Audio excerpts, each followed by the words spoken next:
Bonjour à toutes et à tous et bienvenue dans ce tutoriel, troisième tutoriel de la série Symfony 6, dans lequel nous allons voir comment mettre en place la base de données sur la base donc du schéma qui a été présenté dans la vidéo précédente, qui a déjà un petit peu évolué comme je vous l'avais indiqué, et donc qui va ressembler à ceci. Nous avons donc un schéma de base de données comme ceci, donc avec des produits bien sûr qui sont le centre de notre e-commerce. Chaque produit va avoir une catégorie, en fait, hein, chaque catégorie pourra également avoir un parent, donc on va avoir une petite relation interne ici sur cette table. Vous allez avoir également pour chaque produit la possibilité de mettre une ou plusieurs images. Et vous allez avoir donc des détails qui seront donc une table associative entre la commande qui s'appelle orders et le produit qui s'appelle donc products. Et donc vous allez avoir une clé primaire composite. Donc ça va être une chose qui va être intéressante à regarder avec la quantité et le prix. Donc les quantités et les prix, donc les prix surtout sont en entier. C'est-à-dire qu'on va mettre le prix en centimes. Et on va calculer en fait automatiquement les prix en euros par la suite.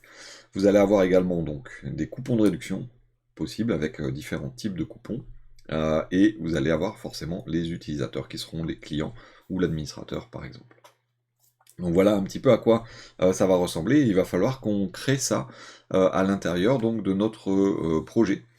Projet donc qui est à l'heure actuelle donc le projet de base qui a été configuré. Je l'ai appelé moi donc e-commerce Symfony 6.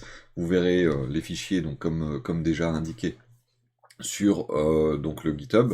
Et vous allez avoir donc cette fameuse ligne ici, database URL, à configurer de façon à ce que vous soyez certain qu'il correspond à votre serveur. Donc moi c'est un MySQL, donc j'ai pris la ligne MySQL. Mon identifiant en local c'est root. Le serveur c'est le serveur local et il est sur le port 3306. Et donc j'ai la base de données qui va s'appeler e-commerce SF6 et le serveur qui est en MySQL version 8. Donc voilà à quoi correspond cette ligne. Ce qui veut dire que je vais donc créer ma base de données qui n'existe pas encore pour l'instant. Vous voyez, entre A et I, il n'y a pas de e-commerce. Donc je vais ouvrir mon terminal qui est celui-ci. Et donc je vais commencer par faire un Symfony console doctrine database .create.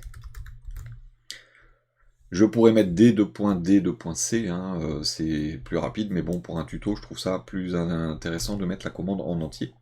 Et donc, une fois que vous allez avoir donc, votre base de données créée, eh bien, si je vais ici, j'ai bien e-commerce SF6, et donc elle est vierge.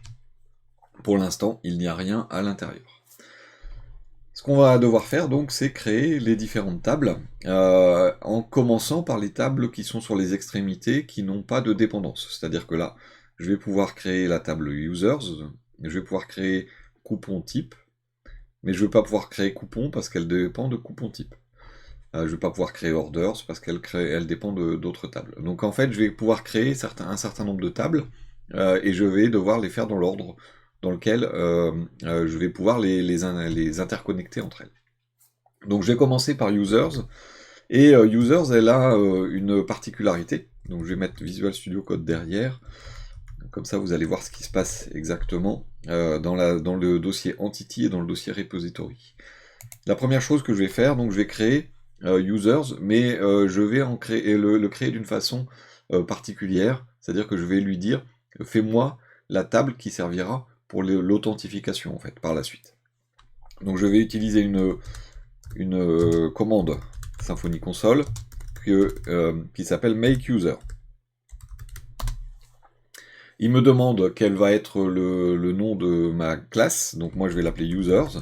C'est un choix personnel de mettre au pluriel. C'est un choix, bon il y a un débat, hein, il y a des gens qui disent il ne faut pas mettre au pluriel, d'autres qui disent il faut mettre au pluriel. Mon choix est de mettre au pluriel, l'important c'est d'être cohérent de A à Z, toujours au pluriel ou toujours au singulier.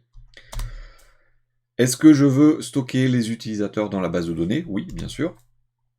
Quel champ je vais utiliser pour me connecter? Bah, ça sera l'email, donc je laisse par défaut. Et donc, il me demande si je veux hacher les mots de passe. Ah oui, bien sûr, pour les stocker en base de données. Et donc là, il a créé le fichier users.php dans Entity, qui est ici. Il a créé le dossier usersrepository.php qui se trouve dans repository. Et il va avoir créé également un fichier qui s'appelle security.yaml dans config package. Donc config package. En fait, ce qu'il a fait dans ce fichier-là, c'est qu'il a ajouté le nom de l'entité avec laquelle on va se connecter. Et il a modifié ici le provider pour indiquer que c'est l'entité users et que c'est la propriété email. Et on a également donc ici le firewall main, donc le provider qui a été ajouté. Donc ces fichiers-là, on va y revenir par la suite. Mais donc voilà ce qui a été fait par notre commande make user. Donc si on regarde d'ailleurs le fichier users.php, on voit bien que c'est une entité.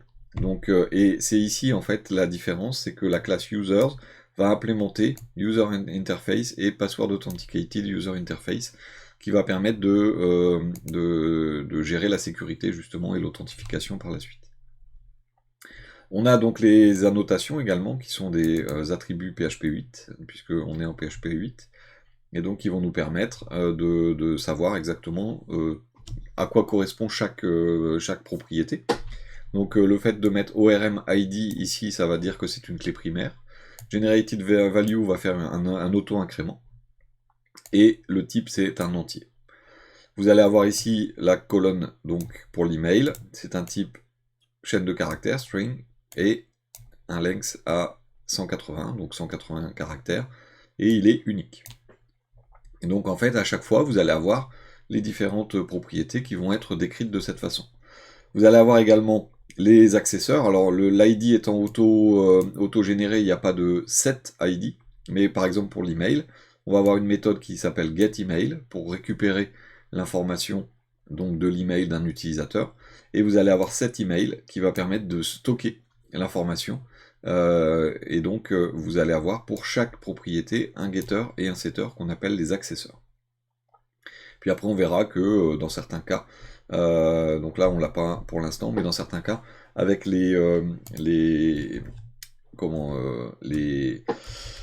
je cherche le mot, les relations, voilà, et bien on va avoir quelquefois d'autres informations dans les accesseurs. Donc là, si je veux maintenant modifier cette entité, eh bien, je vais effacer l'écran, voilà, je vais faire un Symfony console, mais là je vais dire make et entity, parce que je veux utiliser le maker pour faire l'entité. Alors rien n'empêche d'ailleurs d'écrire les fichiers à la main, hein. Vous pouvez sans aucun problème écrire à la main. Le maker est là pour aider, pour accélérer un petit peu le traitement. Donc là, je vais rappeler mon entité users. Et là, je vais donner les propriétés. Alors, j'ai laissé sur le côté ici les propriétés. Donc, on a déjà l'ID, l'email, le mot de passe et les rôles. Eh bien, on va ajouter donc les autres propriétés. La première propriété, c'est last name.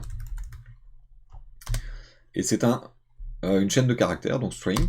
Et bon, bah, par exemple, le nom de famille, on va dire qu'il fait maximum 100 caractères. Est-ce que le champ peut être nul dans la base de données? Non, on va obliger. Ensuite, j'ai la demande pour une nouvelle propriété, bah, ça va être first name. C'est une chaîne de caractères, je vais lui dire qu'elle fait 100 également. Et est-ce qu'elle peut être nulle dans la base? Non. Pareil pour adresse. Donc là, je vais la laisser à 255 parce qu'une adresse, ça peut être long. Et elle ne peut pas être nulle. Puisque si on veut livrer les produits, il faut quand même une adresse. Ensuite, on va avoir zip code. C'est le code postal. Alors, le code postal, c'est une chaîne de caractères. On est en France, je vais la mettre à 5 caractères. Pourquoi caractères et pas entier? Simplement parce qu'il y a des codes postaux qui commencent par un 0. L'un, l'aine, l'allié, et ainsi de suite. Eh bien, ce 0, si on mettait en entier, il n'existerait pas. Alors que en mettant en caractère, on peut avoir donc le 0 en tout début qui fonctionne. Et donc, pas vide. Et je vais mettre city, donc la ville, donc chaîne de caractères, on va dire 150 parce qu'il y a des noms de villes qui sont très longs. Et est-ce qu'il peut être nul? Non. Et enfin, il y a created at, qui est donc, il va me mettre automatiquement, en fait, qui va détecter que c'est un datetime immutable. Donc ça, c'est bon. Est-ce qu'il peut être nul? Non. Et donc là, j'ai terminé mon entité, donc je vais faire entrer pour valider. Là, qu'est-ce qui s'est passé? En fait, il a mis à jour users.php. Et si je vais donc dans mon entité, je vais voir que toutes les propriétés que je viens d'écrire sont apparues. Donc last name 100 caractères, first name 100 caractères, l'adresse 255, le zip code 5, la ville 150 et mon created datetime immutable. Et là, dans la base de données, en fait, on a mis également que par défaut, c'est maintenant. Donc ça veut dire qu'il y a une valeur par défaut à mettre au niveau de la base de données. Et bien, à cet endroit-là, juste après datetime immutable, vous allez ajouter des options. Alors attention, hein, on est en PHP 8, donc on n'est plus en annotation, et donc on n'a pas les égales et les doubles côtes. Là, c'est un tableau. Et donc, on va mettre sa valeur par défaut, qui s'appelle default. Et c'est une double flèche, puisque c'est un tableau. Et ce sera current underscore timestamp. Hop. Current timestamp, comme ceci. Default current timestamp. Et donc là, je vais avoir ma valeur par défaut qui sera mise à created at. On verra par la suite s'il y a des choses à corriger en complément, parce que on aura un certain nombre de contraintes particulières qui vont être mises en place. Mais là, donc, on a fait users. Ensuite, il va falloir en faire une autre. On va faire les catégories. Donc, je vais faire... Tiens, hop, je vais refaire un make entity. Et là, je vais mettre catégorie. Les catégories, on a ici un ID, un nom et un parent ID. Donc, l'ID, ça se met tout seul. Je vais mettre le name. Non, name. C'est une chaîne de caractères, on va mettre 100, mais il y a assez peu de chances qu'on ait des catégories à plus de 100 caractères. Et est-ce qu'il peut être nul? Non, surtout pas. Et là, on va avoir cette notion de parent. Parent ID.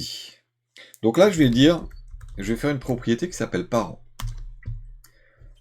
Ça va être quoi comme type de propriété? Ça va être une relation. Il me demande quelle classe doit être reliée à catégorie. Eh bien, c'est elle-même. Catégorie. Et en fait, eh bien, on va avoir un assistant qui va nous indiquer ce qu'on a comme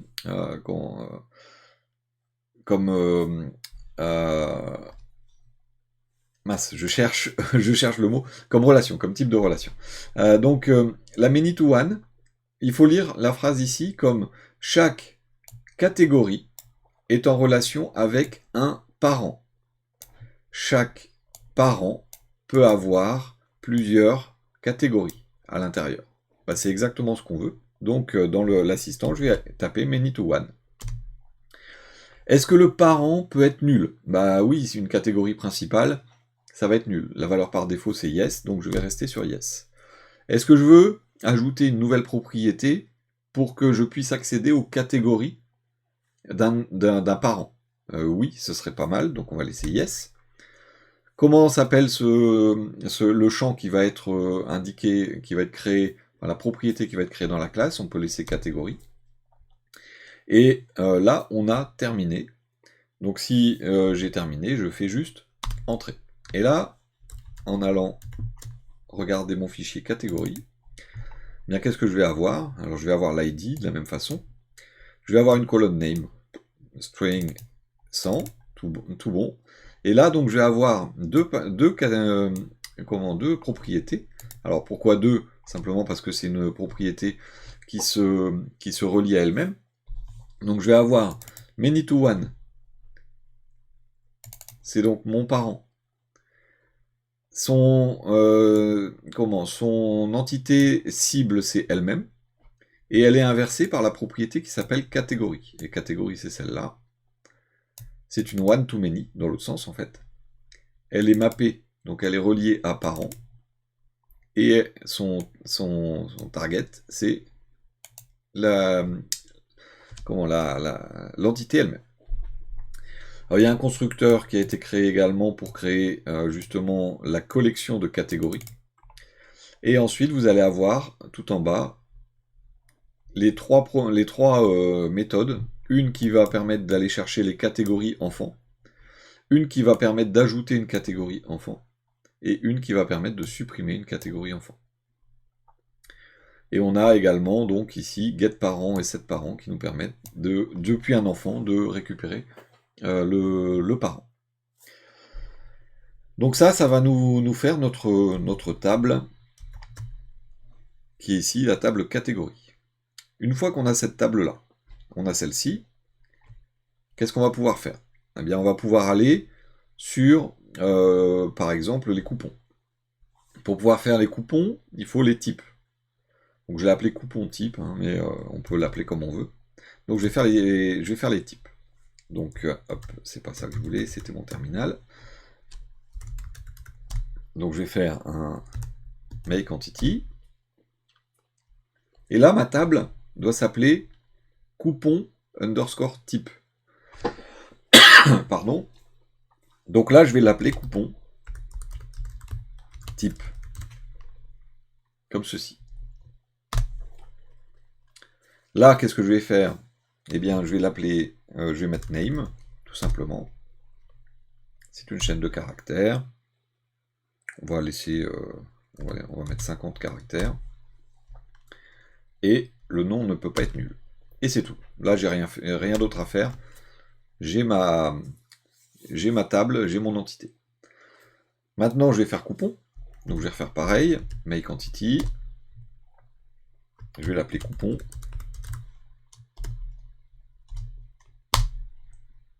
Donc, il m'a fait coupon.php. Tout va bien. Alors, d'abord, on va faire un code. Le code, c'est une chaîne de caractères. On va mettre 10 caractères maximum. C'est le nom qu'on donne au coupon. Hein.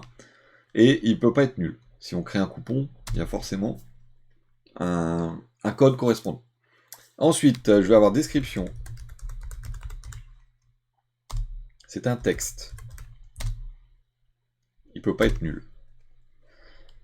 Ensuite, je vais avoir, alors je vais laisser le coupon type ID pour l'instant, je vais avoir la remise, le discount. C'est un entier, et il ne peut pas être nul. Le max usage, le nombre d'utilisations possibles. On va le mettre en entier, et il ne peut pas être nul. Validity. Alors, validity, c'est la date de validité. Hein. Donc là, on va mettre un datetime. Et il ne peut pas être nul. Ensuite, on va avoir isValid. Alors, je le renomme là au passage. Je vais aller le renommer d'ailleurs ici. Alors, je vais vous expliquer pourquoi. isValid. Pourquoi je mets isValid? Vous allez voir, quand je vais valider, hop, il me met automatiquement que c'est un booléen. Les is quelque chose sont détectés comme étant des booléens. Est-ce qu'il peut être nul? Non. Et enfin, created at datetime immutable et nul dans la base, non. Et il me reste donc ma relation à faire avec coupon type. Donc je vais l'appeler coupon type. Ce champ, c'est une relation. Il est relié à coupon hop là, type. Donc coupon type. Et donc, chaque coupon a un type. Chaque type peut être mis sur plusieurs coupons. C'est many to one. Many to one. Est-ce que on peut ne pas avoir de type? Non, il y a forcément un type à un coupon. Alors pourquoi je fais cette histoire de type? Parce que on peut avoir des coupons qui font une remise en pourcent, une remise en euros, ou des remises de frais de port par exemple. Donc ce sont différents types. Plutôt que de mettre plusieurs champs dans plusieurs propriétés dans coupon, je préfère en mettre qu'une seule et mettre le type. Donc là, est-ce qu'on peut aller chercher les coupons d'un type particulier? Oui. Il s'appelle coupon. Et est-ce que on veut supprimer automatiquement les objets, les coupons orphelins? C'est-à-dire je supprime un type, ça supprime les coupons correspondants. Ça peut être pas mal, donc je vais faire yes. Et je valide pour terminer. Donc là, qu'est-ce que ça va me donner au niveau de... c'est hop, au niveau de mon coupon. Alors qu'est-ce que j'ai? J'ai donc les valeurs générées. Alors j'ai deux, trois petites choses importantes à faire. J'ai dit que le code, donc je vais revenir sur la vue ici, le code doit être unique. Je ne peux pas utiliser plusieurs fois le même code. C'est normal, hein, je ne peux pas créer plusieurs coupons qui ont le même code. Donc là, qu'est-ce que je vais faire? Je vais devoir préciser que cette partie-là, code, est unique, n'existe qu'une seule fois dans la base de données. Donc comment est-ce que je vais pouvoir faire pour faire en sorte d'avoir une information qui est unique? Alors si vous vous souvenez, hop, j'ai ici l'email dans users qui est unique. Et donc j'ai une propriété que je peux mettre dans mon attribut qui est unique true. Bah, je vais faire pareil ici. Je vais dire code, ici, je vais rajouter unique true.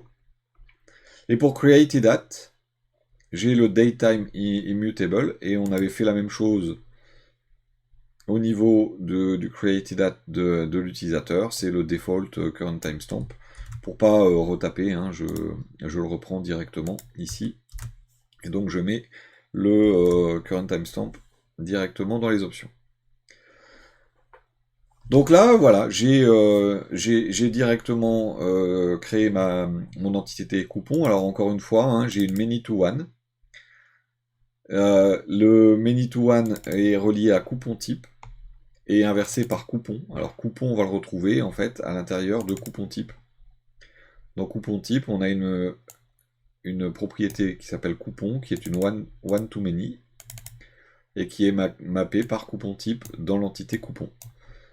Et donc on a en plus orphan removal à true directement, qui va nous permettre d'avoir le retrait la suppression des orphelins. Et là on a un nullable false, ça veut dire que on a indiqué qu'on voulait impérativement que cette propriété soit indiquée au niveau de la création d'un coupon. On doit avoir un type. Donc voilà globalement pour ces tables et ces entités. Donc on a fait le côté gauche, on a fait catégorie. Maintenant il va falloir qu'on en fasse encore 4. Donc on va avoir, après avoir fait les catégories, je peux pas faire les détails parce que j'ai pas orders, je peux pas faire... si je peux faire orders, mais donc là je vais faire product, j'ai les catégories, donc ça devrait être tout bon. Product il est ici, donc je vais prendre mon terminal, et donc je vais faire un make entity, je vais l'appeler products. Je vais mettre donc le nom d'un produit, je vais laisser 255 et il peut pas être nul. Je vais faire la description, c'est un texte qui peut pas être nul. Je vais mettre le prix, qui est un entier, qui peut pas être nul. Je vais mettre le stock, qui est un entier, qui peut pas être nul. je vais mettre le created at pour la date, datetime immutable pas nul, et donc je vais faire ma relation catégorie. Alors je mets pas catégorie ID, je mets catégorie. Vous allez voir que ça mettra le underscore ID automatiquement. C'est une relation qui est reliée à catégorie. Alors je vous refais pas, hein, mais c'est une many to one. Les catégories sont autorisées nulles. Bah non, hein, il y a forcément une catégorie et un produit. Est-ce que je veux la propriété pour y accéder? Oui. Je vais l'appeler product. Et donc si je supprime une catégorie, est-ce que ça supprime les produits en question? Bon, ça, faut faire attention. Si un produit peut changer de catégorie, il est préférable de répondre non. Donc on va répondre non. Et puis voilà, c'est tout. J'ai terminé pour mon entité product. Donc product, c'est fait. Je vais faire image. Hop, donc make entity. Je vais appeler image. Une image a un nom, qui est une chaîne de caractères. Je vais le mettre à 255. Alors attention, c'est le nom du fichier. Hein, c'est le nom brouette.jpg par exemple. Hein. Vous allez avoir donc également le produit. Donc est-ce qu'il peut être nul? Non. Le produit, donc product. Là je mets le nom de l'entité. Donc le type c'est une relation. Product. Et donc là, encore une fois, hein, chaque image est en relation avec un produit. Chaque produit peut avoir plusieurs images. C'est bien ça. Donc c'est une many to one. Est-ce qu'elle peut être nulle? Non. Une image correspond forcément à un produit. Je peux aller chercher des images d'un produit, c'est mieux. Le nom, image. Et donc, est-ce qu'une image peut changer de produit? Je dirais non, donc là je vais faire un yes. Si je supprime le produit, ça supprime les images. Et donc voilà pour image. Donc ça commence à se remplir hein, au niveau des entités. Vous voyez, on a catégorie, coupon, coupon type, image, product et users, et on a forcément les équivalents dans repository. On va faire ensuite, donc on a fait products, on peut pas faire order details parce qu'on n'a pas fait orders. Donc on va faire orders. Hop, c'est pas ça. Je vais reprendre ça, comme ça je vois en fait hein, les. Donc orders. Je vois les propriétés sur le côté. Orders, ce sont les commandes. Donc je vais mettre une référence de commande qui est en chaîne de caractères, qui sera unique. C'est le numéro de commande. On va mettre 20 par exemple. Est-ce que ce champ peut être nul dans la base? Bah non, une commande a forcément une référence. Ensuite, je vais avoir deux clés étrangères et created at. Bah, je vais mettre created at. Tiens, j'ai pas fait le default, donc je vais aller le faire tout à l'heure. Est-ce qu'il peut être nul? Non. Et donc là, j'ai le coupon éventuel et le user qui fait la commande. Donc je vais faire d'abord coupon, tiens. Coupon, c'est une relation avec coupon. Donc, chaque commande peut avoir un coupon, chaque coupon peut être dans plusieurs commandes. C'est tout à fait ça, donc encore une many to one. Est-ce que il est possible que ce soit nul? Oui, parce qu'une personne qui n'a pas de coupon n'en mettra pas, donc là ça peut être nul.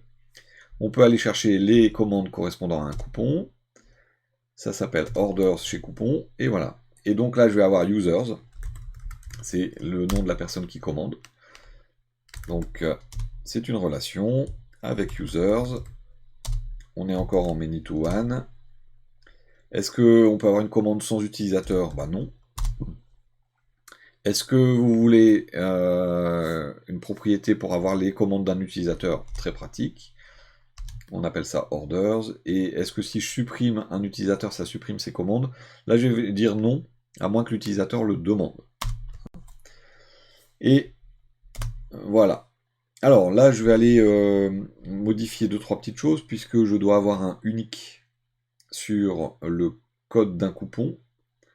J'ai un createIdat à faire, et puis sur orders, j'ai un unique sur la référence, et j'ai un createIdat à faire aussi, et que je n'ai pas fait tout à l'heure pour les coupons.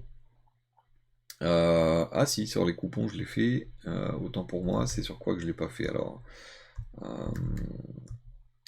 Qu'est-ce qu'on a fait juste avant? Coupon type, orders, products, ouais, c'est sur createIdat de products. Donc, tiens, je vais prendre ce truc-là, je vais aller dans products sur le createIdat qui est là, voilà, et on vient de faire orders, donc là, createIdat, il est là, ça c'est bon, et donc on a la référence unique true. Voilà. Donc il faut penser à mettre ces petites précisions là qui ne sont pas dans le maker. Je fais un petit peu de tri, voilà. Et donc il nous reste maintenant cette fameuse table intermédiaire. Alors il y a des gens qui vont essayer de faire avec une many-to-many. C'est effectivement une many-to-many. C'est-à-dire que une commande peut contenir plusieurs produits et un produit peut être dans plusieurs commandes. Sauf qu'on a des champs complémentaires, des propriétés complémentaires à créer. Et si on prend une many-to-many, on ne peut pas ajouter ces propriétés. Donc on doit faire, sur cette partie-là, order details, il va falloir qu'on fasse notre entité à la main. Donc je vais aller dans mon terminal, je vais refaire, tiens je vais faire un clear, je vais refaire un make entity, voilà, donc c'est orders details, donc je vais mettre quantity. Quantity, c'est un integer qui peut pas être nul, on commande forcément quelque chose, et on va mettre price, qui est un int, qui peut pas être nul. Et ensuite, donc, il faut qu'on ajoute les deux clés primaires, qui seront order ID et product ID. Donc je vais mettre orders, c'est une relation qui est reliée à orders, qui est une many-to-one, encore une fois. Est-ce qu'elle peut être nulle? Ah non, forcément pas. On laisse la propriété, orders details. Et là, donc, est-ce qu'on veut supprimer, si on supprime une facture, on supprime ce qu'il y a dans les détails. Si on supprime une commande, pardon, bah, je vais dire yes, ça peut être pas mal. Et ensuite, eh bien, je vais faire products. Donc c'est une relation aussi, qui est avec la classe product. C'est une many-to-one. Allowed to be nul, non. On a forcément un produit. On laisse là, les propriétés comme on les a. Et là, est-ce que si on supprime un produit, ça supprime les détails de commande? Pas forcément, parce qu'on peut supprimer un produit et l'avoir vendu. Si on supprime une commande, on supprime les détails en relation avec la commande, mais si on supprime un produit, il ne faut pas supprimer la commande. Donc là, on dit non. Et là, je valide. Alors là, attention. Tel qu'on l'a fait ici, si je vais dans Orders Details, hop, ici, eh bien, il m'a généré une propriété ID. Mais ça, j'en veux pas. Donc cette propriété ID, je vais l'enlever. Tout comme je vais enlever le getID qui va avec. Mais ma table n'aura plus de clé primaire. Eh bien, pour ce faire, je vais rajouter en fait un attribut qui va dire ORM anti/ID pour orders et pour products. Donc en mettant ceci, on dit que les deux sont clés primaires, et ça va nous générer notre clé primaire composite. Une fois que vous avez fait ça, eh bien, sauf erreur de ma part, on a fait la totale là, donc on est bon. Ça veut dire que maintenant, il va falloir que j'exécute le make migration comme il est prévu là. Donc en fait, dans le dossier migration, vous voyez qu'on n'a rien à l'heure actuelle. Et donc si je vais faire un Symfony console make migration, m2.mig, ça devrait pouvoir le faire en abrégé. Ça va me créer un fichier PHP qui est ici, dont le nom en fait c'est le jour et l'heure hein, de création du fichier. Et donc en fait il va contenir la totalité des requêtes SQL qui sont nécessaires pour créer notre base de données.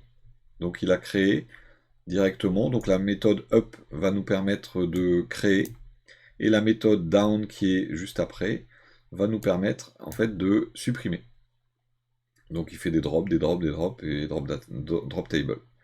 Donc ça annule la migration, ça la crée. Et on a à l'intérieur tout ce qui nous intéresse. Donc derrière, ce qui nous a été proposé également ici, c'est de faire un doctrine migration migrate. Donc je vais faire Symfony console. Alors je pourrais mettre doctrine migration migrate comme ça, hein, mais donc c'est doctrine migration migrate. C'est-à-dire on demande à notre système d'exécuter toutes les migrations qui sont en attente. Il va dire attention, hein, c'est dangereux, oui, on va toucher à la base de données, donc là je vais faire juste yes. Il a créé, donc il a exécuté la migration, ce qui fait que maintenant, si je vais sur mon phpMyAdmin, donc hop, il m'a déconnecté, c'est pas grave. Voilà. Si je vais sur mon phpMyAdmin maintenant, j'ai mes différentes tables qui ont été créées. Et si je vais regarder dans le concepteur, qui va nous donner un certain nombre de détails, alors je vais enlever la table migration version et messenger message, eh bien je vais me retrouver en fait avec le même principe que le schéma que je vous avais montré à l'origine.